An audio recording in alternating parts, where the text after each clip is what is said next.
Welcome to the explainer. So you see this image, right? A hammer, a nail, a piece of paper. It looks pretty simple. But this single act is what kicked off a revolution that would absolutely shatter an empire of faith and, believe it or not, build the world we live in now. Today we're diving into the Protestant Revolution.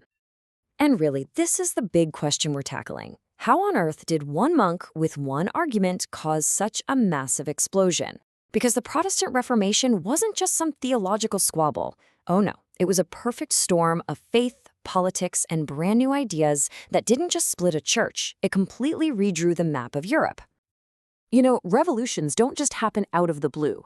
Something has to set the stage. To really get what happened, we have to look at the tinderbox that was 16th century Europe.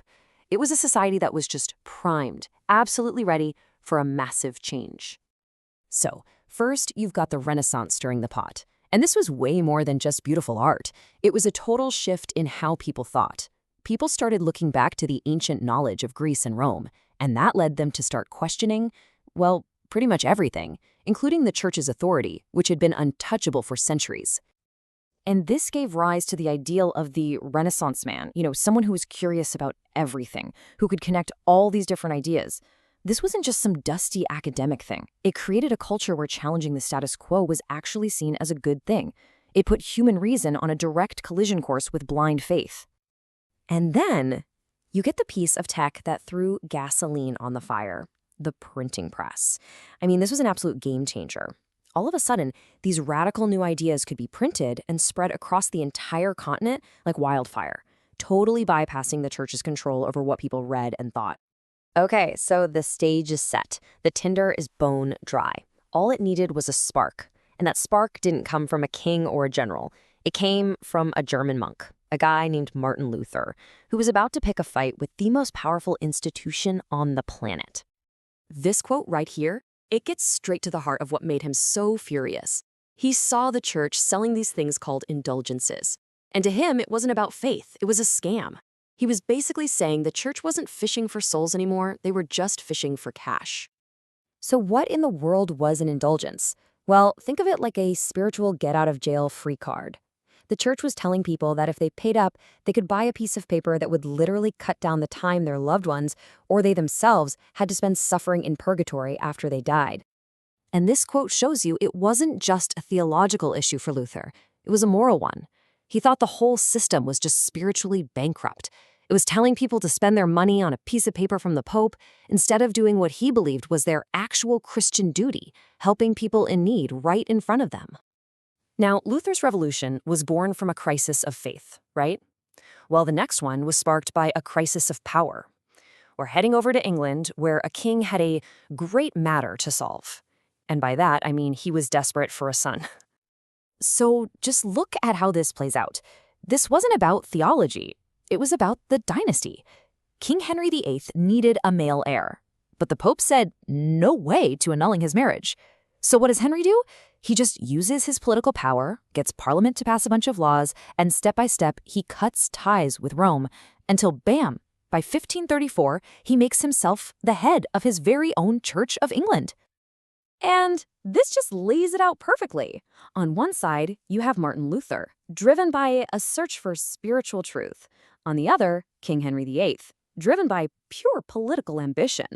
One was all about the power of faith, the other was about faith in his own power. Two totally different reasons for breaking away.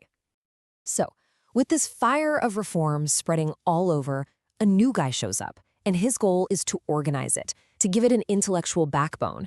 John Calvin wasn't just another protester. He was a brilliant thinker who was about to create a system for this new faith. You can just hear the ambition in his words, can't you?